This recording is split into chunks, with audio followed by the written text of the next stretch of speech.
Graveyard Sonata Part 1. The town had always whispered its secrets beneath the murmur of falling leaves.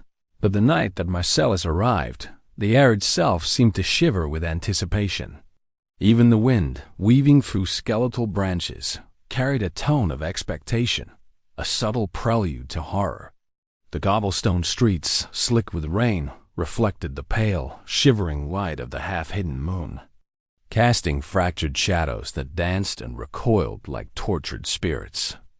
Marcellus, a scholar of obscure rites, had come not for fame nor for discovery, but because the old letter in his possession promised truths that could unsettle the boundaries of life and death.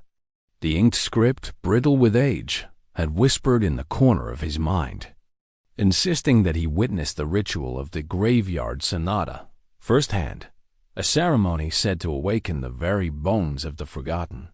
As he approached the gates of the graveyard, their iron twisted into forms almost humanoid. He felt the subtle tremor of anticipation in his chest. The cemetery spread before him like a cathedral of the dead. Tombstones, jagged and moss-covered, jutted from the earth at impossible angles, as though the buried themselves struggled to escape the soil.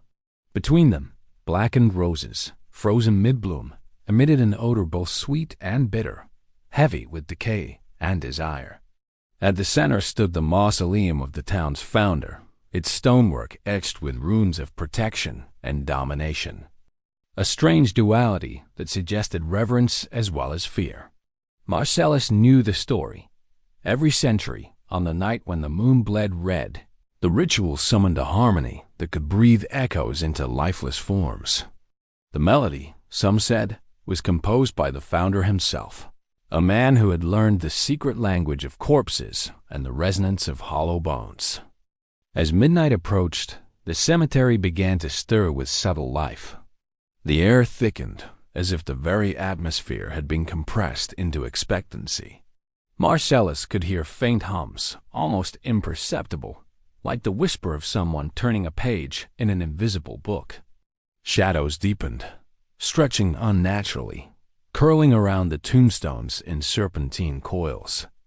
And then they appeared figures in tattered, ceremonial robes, faces obscured by hoods embroidered with silver threads that glimmered like liquid moonlight.